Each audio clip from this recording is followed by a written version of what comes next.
Let's bring in Michael Bociurkiw. He's a senior fellow at the Atlantic Council and currently in Odesa in southern Ukraine. Thank you so much for joining us from there.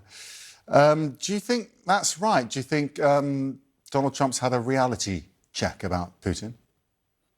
Yeah, good to be with you. Well, I wish I could be as optimistic as my friend Alexei Goncharenko, the MP that you just played. I don't think Trump responds to statements like that very well. I think he's still afraid of Mr. Putin. I think there's no floor to his subservience to Mr. Putin. And as many US viewers know, Trump can say one thing one day and do another minutes, hours, or days later. So he's a very, very difficult ally to deal with. Unfortunately for Ukraine, it's the strongest ally Ukraine has right now, especially when it comes to those Patriot missile systems that can help Ukrainian cities stay safer. CNN is reporting today that Mr. Zelensky is requiring about 25 of those Patriot missile systems. They only have about a dozen, and they're in short supply. And just quickly, I should also remind everyone that Odesa was struck quite badly yesterday with two very, very powerful missiles in the world port Odessa here, which exports grain around the world. So if that's not taunting the United States, making fun of Mr. Trump, I don't know what is. Yeah, I'm glad you're okay there as well. I mean, it's getting more and more dangerous, isn't it? Ukraine, Kyiv, it's come under attack before, but it seems to be targeted more and more. And this is, if we think back right to the beginning of the war, when you saw those tanks rolling up to Kyiv, that was the initial target, wasn't it?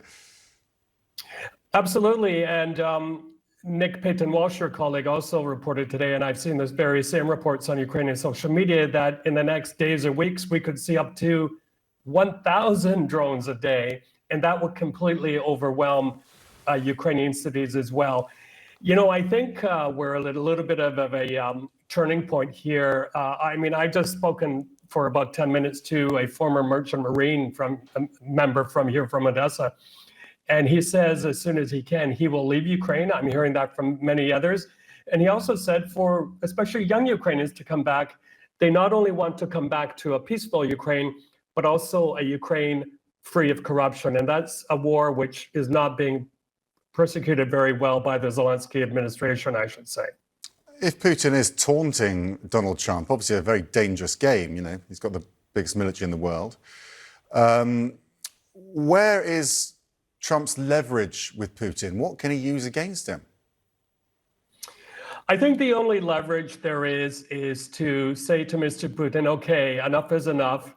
We are going to use our own leverage, for example, in the Gulf, to get our friends, the UAE, the Qatars of the world, these countries where Mr. Putin's circle is parking their yachts, buying very expensive real estate, and which, by the way, aviation parts are slipping through sanctions and going towards Russia. So that noose needs to be tightened so hard that the pain will be felt. And by the way, to Turkey, no more Russian tourism. It's going to be painful if countries which rely on Russian tourism so much say that. But I think at this point, that's the only thing that will do it, sadly. Interesting. Michael Bociurkiw, thank you so much for joining us from Odesa in Ukraine. My pleasure.